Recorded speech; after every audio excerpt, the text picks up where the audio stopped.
Labdien, ļoti godātie. Good afternoon, ministers, members of the press. Welcome to the building of the Ministry of Foreign Affairs, where 100 years ago at 1245, a peace treaty between Latvia and Soviet Russia was signed. To mark the occasion, Latvian Foreign Minister has invited his Finnish, Polish and Estonian counterparts to Riga. We'll start with the statements of the Latvian Foreign Minister, Edgars Rinkēvičs.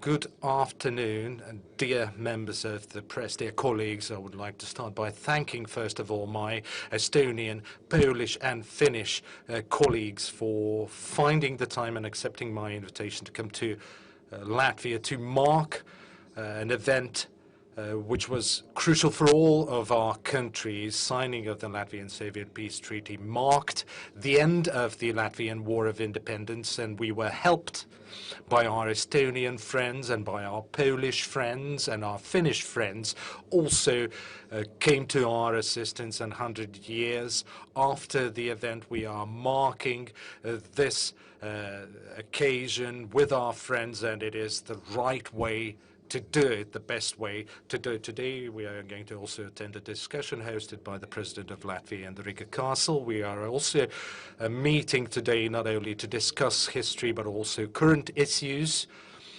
current agenda as well. Before we go over to the current agenda, I would like to nevertheless once again reiterate that in our understanding, the peace treaty signed between Latvia and Soviet Russia is as crucial as our de jure recognition on 26th of January 1921, because this treaty basically recognized that Latvia is an independent country. Russia has no power or influence over it anymore. We were initially became independent, but then we were occupied, and occupation lasted for 50 years. But this treaty is a part of the UN treaty collection, which shows that it not only has political significance, but also historical and legal significance. And this treaty also paved the way for the establishment of the diplomatic relations with Russia that we are again celebrating today. 100 years of the diplomatic relations with Russia we are marking today, which is again historically a very important turn. So I'm again very happy that my colleagues are here to mark the occasion, and we are going to also discuss some of the current agenda after this press conference. One of the burning topics currently is, of course, Belarus, as you very well understand. All of us, all the ministers, support our Polish colleagues' proposal to send the High Representative of the European Union, or rather to host the meeting to come up with a common EU position regarding Belarus. You very well know what is our national position. We think that the sovereignty and independence of Belarus is absolutely crucial for this region and for the whole of Europe, but it is also important to ensure that the democratic rights and freedoms are observed, violence against protesters is being stopped, and political dialogue is restored. We fully support Belarus's European aspirations for freedom, but that is up to Belarusian people to decide as regards to how that will be achieved. At the same time, Europe should not be standing on the sidelines. Europe should be vocal, should be active. We should open communication channels with Belarus and should continue our dialogue and do our best as a union to ensure that the situation eastwards from us in our eastern neighborhood is stable and peaceful, and we are ready to discuss that with our EU colleagues in the nearest future in a meeting hosted by the High Representative, and we support the Polish initiative for such meeting, and High Representative Borrell will have a video conference with our colleague this afternoon, and we have to take into account that Belarus is a member of the OSCE and has to meet the OSCE standards. It is also an Eastern Partnership country as well, so we want to keep all the diplomatic channels open and use those diplomatic channels to resolve the current situation and make sure that Belarus meets international standards. This is where I should probably stop as far as my introductory remarks go, and my colleagues will probably also comment on what is happening in Belarus, and also will make comments on other issues of current agenda. Now the floor is given to the Estonian Foreign Minister. Please, the floor is yours.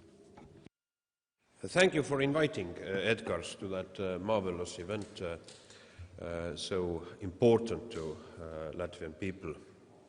And actually our quartet met in Tartu to celebrate centennial of Tartu Peace Treaty some months ago. And it is indeed a momentum on behalf of Estonian people, on behalf of Estonian Republic. I can congratulate you on your end of your victory over Soviet Russia. Who won the war of your liberation? Surely it was Latvian people.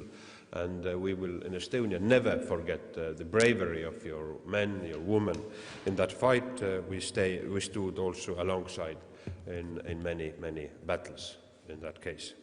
And I think it is very symbolic that in both our peace treaties with Soviet Russia, the Article 2 states very clearly that Soviet Union will eternally give up any rights to the territory or over people of our countries, eternally give up.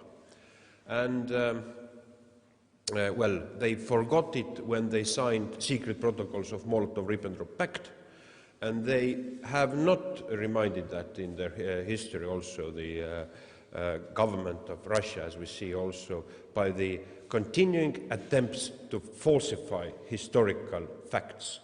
And I think history is not just academic pages of historical books, but this is a very vital battle for truth. We are staying also today, and this is falsification of history is a Orwellian attempt to control via past also the future. And we will stay determined to block these attempts. And also let me say that on current political issues we discussed, as Edgars mentioned, the very dramatic situation in Belarus. Estonian view, it is most important indeed to stop all violence against the peaceful protesters, to release all the politically arrested people, journalists, political activists, civil society members. And what is very important, truly, is that European Union should now be determined. These values we are defending, we need to act, and we need to act immediately. And our response has to be unified, solid, and message has to be clear.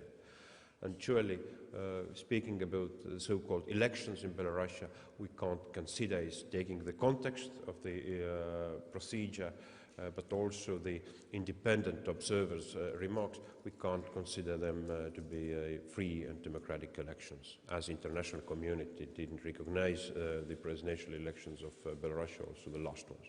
Thank you. Thank you, Minister. The floor is given to the Finnish Foreign Minister. Please, the floor is yours. Thank you, and pleased to be again here in Riga, and thank you, Edgars, for getting us all together, and thank you for your kind invitation. Actually, I recognize today that I'm not the only Finn in Riga, because we have the newly established direct ship contact between Helsinki and Riga, and there's a lot of Finnish tourists here around, and I hope that these contacts will be more permanent between our countries. I also had the opportunity this morning to visit the Rosenthals Museum, which is my favorite, of course, in the city because of the Rosenthals direct contacts between Latvia and Finland, and I hope that many Finnish tourists also find that museum and the nice Jugend museum you have here in Riga. And of course, this is a good moment also to commemorate the centenary of the signing of the peace treaty between Latvia and Russia. Of course, we also have our own Tartu peace agreement for Finns, which we will celebrate a little bit later this autumn. The treaty was a historic milestone marking the end of the war and paving the way for the modern Latvian statehood.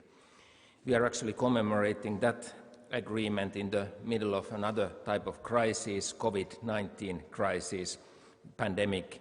This spring and summer has been a stress test for our own values.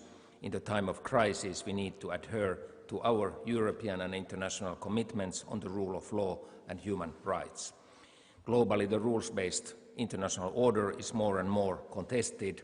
Dialogue, cooperation and respect to jointly agreed rules are needed to enhance mutual confidence between states. And of course, what connects us four is also our close cooperation on the Baltic Sea issue, on the maritime environment issue, and it's very important that we have an enhanced regional cooperation involving all countries of the region and those institutions that we have, HELCOM for the protection of the marine environment and the EU Baltic Sea region strategy and the Council of the Baltic Sea States. All this combines us. And then my last comment is to the situation in Belarus. I think Belarus is very important for us. It's part of the European Union Eastern dimension. I fully support our Polish colleagues' initiative that the EU ministers should come together as soon as possible on this topic. We have to defend the democratic values. We have to defend the freedom of the information. We are condemning all violence against the peaceful demonstrators. We want those who are detained to be released. And of course, we need transparency for these elections. It's very pity that the international observers, like the OEC observers from the ODI here, were not allowed to the country. So more action is needed also from our side regarding Belarus. Thank you. Paldies. Vārds Polijas ārlietu ministram. Thank you. The floor is given to the Polish Prime Minister. Minister Edgars Rinkēvičs for organizing today's meeting. My visit here to Riga on the occasion of the centenary of signing the peace treaty between Latvia and Russia of 1920 is a confirmation of close ties between Poland and Latvia. We wish to be together in important moments of our history, as we did until now. Next year, Poland and Latvia will celebrate the 100th anniversary of establishing the diplomatic relations between our countries. We wish to use this opportunity to further strengthen our political, economic and cultural relations even more. Poland and Latvia have indeed special shared historical heritage. The end of the First World War brought independence to both our countries. However, only a few months later, we had to face up the expansion of Soviet Russia. And on January 1920, Poland and Latvia launched combat action named Winter. Finally, after the offensive of Polish and Latvian troops, the Soviets were pushed outside Latvia's ethnographic borders. Poland also had to face Russian aggression and defended its independence after regaining, after the break of 123 years of partition of Poland. The turning point in the Polish-Soviet War of 1919-1920 was the Battle of Warsaw in the mid-August 1920. So in Poland we will celebrate in 4 days our victory over the Soviet troops, which we can say saved Poland, saved Latvia and whole European continent from the communist revolution. Poland enjoys continuous dialogue with Latvia and other Baltic states. We wish to be even more integrated in this part of Europe. We hope that the 3 Seas initiative, for example, will contribute to achieve that goal. We are deeply concerned about the recent events in Belarus, if I may refer to that issue already raised by my colleagues. Of course, it's the most important issues on our international agenda, European one, but even a global one. Unfortunately, this country didn't meet international standards for free and fair elections. We will discuss further today what we can do together, but for sure there are numerous arrests of independent observers, activists, journalists, as well as harsh reaction of the security forces to peaceful demonstration in Minsk and several other cities. Yesterday I talked to High Representative Josep Borrell proposing a meeting. We think that it is a very serious situation, and European Union should demonstrate that it cares about the development in our eastern neighborhood in Belarus, and demonstrate that it cares about the society, Belarusian society. So we will continue to ask High Representative to call that meeting in the form of video conference to exchange opinions about the development. I would like to listen from other ministers, because we fully agree, the ones who meet here, that the situation is serious and that we have to demonstrate that we care about that region. Thank you again for organizing that meeting. Liels paldies, Jūsu Ekscelences. Mēs varam pāriet pie jautājumu sadaļas. Thank you, Your Excellencies. We now open floor for questions. The first question will be asked by the Latvian television, and please also mention to whom you would like to address the question. Thank you. Latvian television, Ina Strasniņa is my name. I would like to address the question to the Latvian Foreign Minister and Polish Foreign Minister, but other ministers are also welcome to answer, to reply. I would like to ask about Belarus. Looking at what is happening in Minsk and other Belarusian cities, a lot of people are comparing this to Ukraine, where revolution changed a lot, but it also led to a frozen conflict in east of Ukraine. Looking at Belarus, do you foresee similar scenario happening, and what could be the EU's response, and could the EU introduce any sanctions against Belarus? And the second question, how does EU and how should Baltic countries cooperate and work with the Belarusian opposition, since opposition to President Lukashenko has now moved to Lithuania and have asked for protection? Thank you for the question. Well, first of all, we cannot rule out any scenario in the case of Belarus right now. I don't want to draw any parallels or compare it to Ukraine or any other countries. There are some similarities, but there are also big differences when it comes to what is happening in Belarus and Ukraine, because Belarus is very close to Russia. There is a close alliance between Russia and Belarus, also militarily as well. So there are a number of differences that we have to consider if you try to compare with what happened in Ukraine, especially at the end of 2013 and early 2014.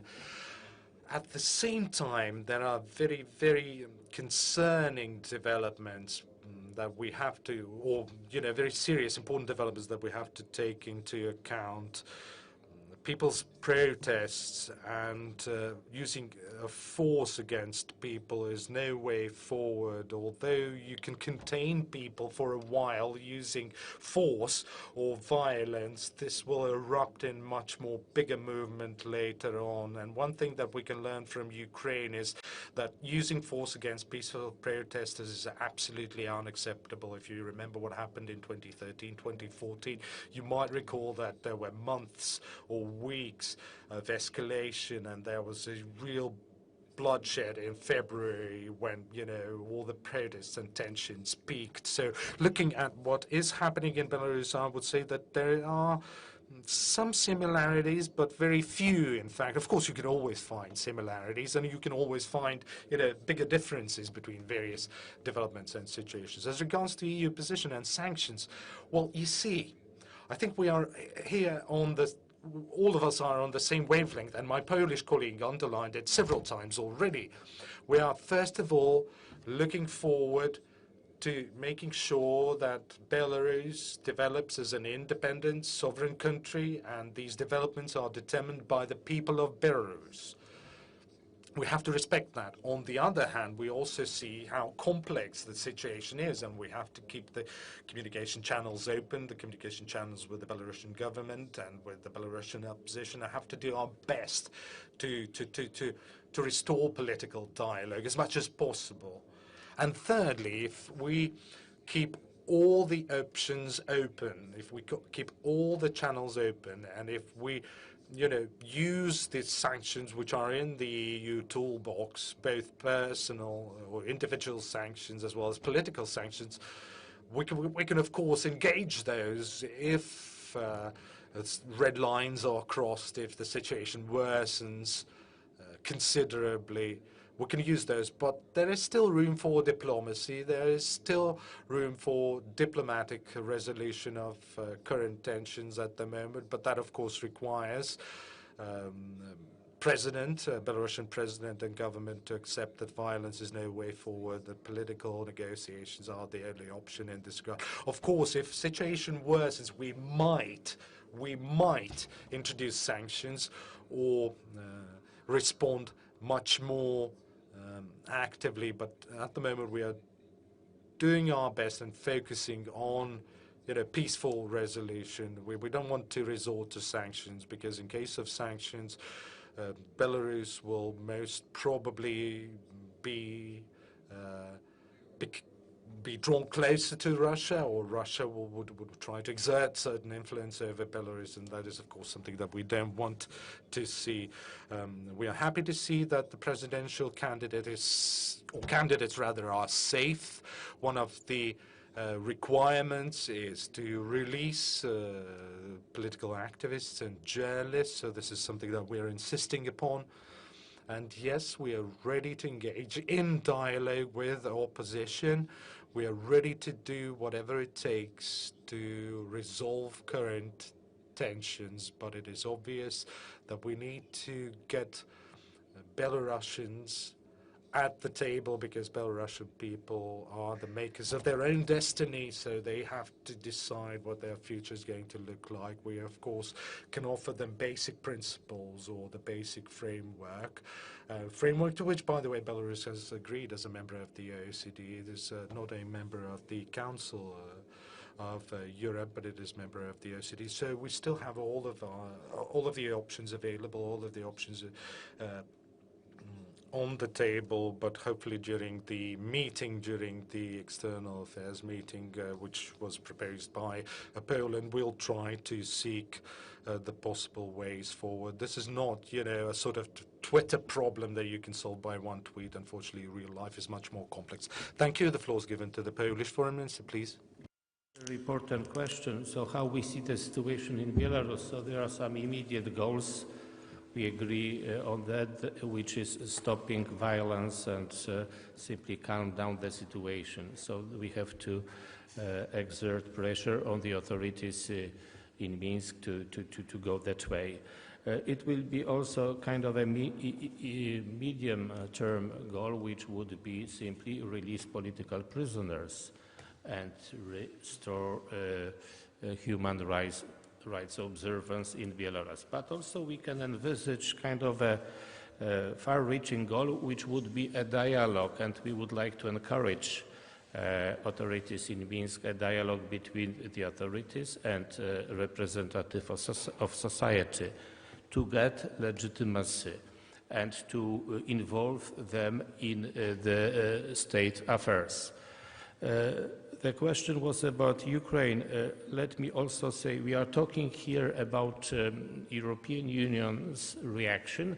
All of us represent EU member states, but also Ukraine is an important partner and we should maintain dialogue with Ukraine as far as Belarus is concerned. It could be a model. Also, I am talking here about a positive model for them. Yesterday, myself and ministers of Ukraine, Kuleba and Latvia, Rinkēvičs, we issued a statement in the form of Lublin Triangle, a recently established format of cooperation on Belarus. We offer in that statement, should the Minsk authority agree and demand, we could provide also kind of a role of facilitator of that inter-Belarusian dialogue. Because without getting acceptance of society for changes in Belarus, it would be difficult to imagine the positive development of the situation. As far as sanctions are concerned, such a discussion is going on, but first of all, let me say that in our opinion, still there is a chance that Belarus avoids that way. I think that, and we would like to encourage, and we should encourage Lukashenko to go that way, to maintain on the way to have relations and develop relations with the West, with the European Union. And I think that there is a chance we should send clear signal. Of course, if situation develops in the unacceptable way, in the form of continuation of using force, then it would be very difficult to convince other countries not to refer to sanctions. But again, let me repeat my yesterday's proposals to Josep Borrell was simply to start discussion among countries, open, honest discussion, and see what other countries think and demonstrate that we care, and simply in that way also make a difference, maybe, concerning the situation in Belarus. Paldies. Somijas ārlietu ministrs vēlas. Finnish Foreign Minister would like to add, please, the floor is yours. Actually, what my colleague said first, we have the very same goal, of course, that stopping the violence is our immediate goal, releasing the political prisoners in Minsk, very important. My second comment is actually regarding the situation of the opposition. We all probably have experiences of the Belarus opposition coming to our countries when the earlier elections happened, and even some of the presidential candidates were staying in Finland in those circumstances. And of course, this is not the optimal situation, that the opposition has to leave the country. The optimal situation is that the opposition can work in the country, and there are these civil liberties and democratic principles respected. And also, I think we should be very concerned of the situation with Belarus youth and young people in the country and their situation. And of course, when we speculate about the sanctions or something like that, we have to be very, very careful that we are not violating the contacts of the young people and contacts of the ordinary citizens to European Union, and we have definitely responsibility on those. And I finally fully agree with my colleague Edgars on the idea that there is still room for diplomacy, there is still room for the dialogue, but we should be very effective on that. Thank you. Paldies mums. Igaunijas ārlietu ministrs, lūdzu. Of course, there are several similarities to the Ukrainian situation, no doubt about that. And, but to see how the things improve, now we are in the midst of very dramatic events. And there is also very clear, very dominant third player in the case. We're speaking of the similarities, Ukrainian and Belarusian case. This is an attempt to manipulate by Russia. We see that actually in the midst of the very dramatic events also in the Belarusian now momentum. Surely, sanctions must be on the table, because immediate must of Europe is now indeed our strong pressure to stop the violence against peaceful protesters. There is no any kind of caveats to that demand from European side, and to end the administrative power use as a tool against political opponents. Secondly, surely also the Eastern Partnership dimension we have used also to support civic society of Belarus, not taking a political stance in that matter, surely not, This is a case of Belarusian people themselves to make their options of their future. And what is very important indeed is to urge to the political dialogue. So the just use of tear gas, such measures is not a response in that matter, where the situation is so heated. So also the administration of Belarus needs to make a step towards political dialogue. Thank you. Paldies. Mums ir laiks vēl pēdējiem ātram. We still have time for one last question, and the floor is given to the Spanish news agency, EFE. Global Spanish news agency, EFE. Two countries, Poland and Latvia, have borders with Belarus, and obviously if things take a turn for the worse, we can expect large numbers of refugees, not just presidential candidates, but a lot of other people who might be fear of their safety. Are you prepared for this happening? That's my first question. The other question touches upon the whole issue that is behind the peace treaty, which is relations with Russia. I understand that Poland is about to sign an agreement with the United States to rebase American troops from Germany in Poland. Are you ready to do that? Do you have the capacity to take several thousand U.S. soldiers permanently and to set up a base or a facility for them?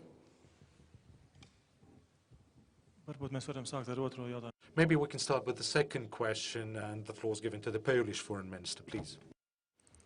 This is very new information for me. You asked the question about rebasing American troops from Germany to Poland. That's completely new information, as I said. When I read a statement of President Trump, he announced the reduction of American troops. Most of them will go back to the United States, next to Italy and to Belgium, nothing about Poland. But maybe it is presented that way, and I don't like that presentation, because this question shows that there are some public opinion leaders which may present the issue that we will, so to say, divide European Union, our relations with Germany. It's nothing to do with the American troops leaving Germany. We don't want that. We did not propose that.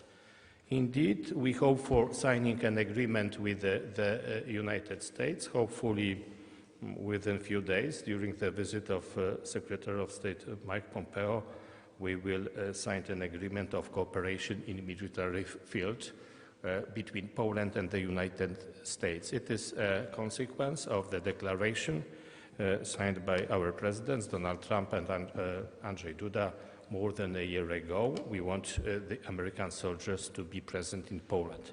There are already 4,500 American soldiers in Poland. We want them to stay there permanently. We want that they come to Poland, that train. It is important for the security of Poland. It is important for the security of region. But these are not the troops who are now in the United States, and please do not mix that two issues.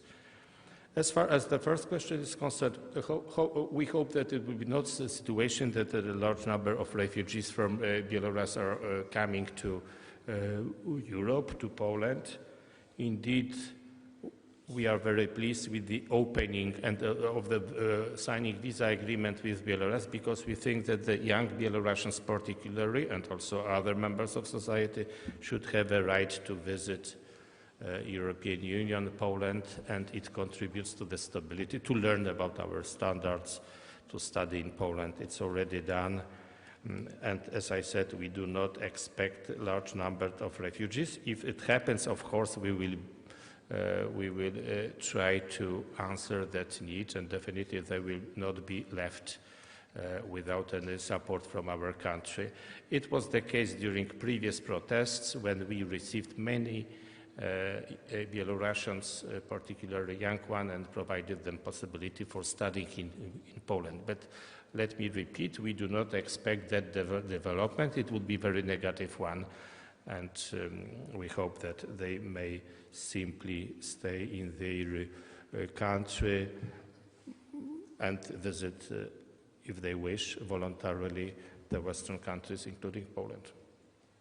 Just to add, I share the view of my Polish colleague that we do not currently estimate or expect large numbers of refugees. But I also believe that that very much depends on how the situation develops, and that is also why we want to see active European diplomatic role. And yes, we can expect, as it happened already in the past, that there are a number of people who are politically persecuted and that can ask for political asylum in any of European countries, including Latvia. And of course, we are ready to decide on that, as we have done in the past. And just a very quick response also on the second question.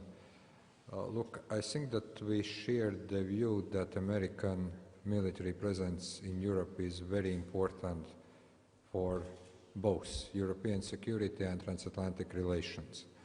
And indeed, we think that those moves that have been made by Poland and also hosting American troops in Poland, in whatever numbers they are, they increase the security in the region.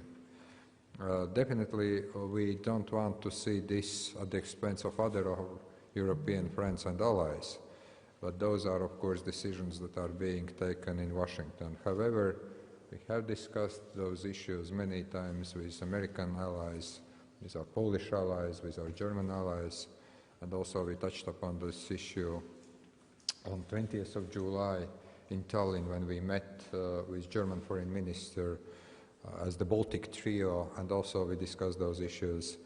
We see the need to do whatever it takes to preserve and to develop transatlantic relationship, be it economic security, political, and indeed we are ready to discuss whatever measures there are to practically implement that.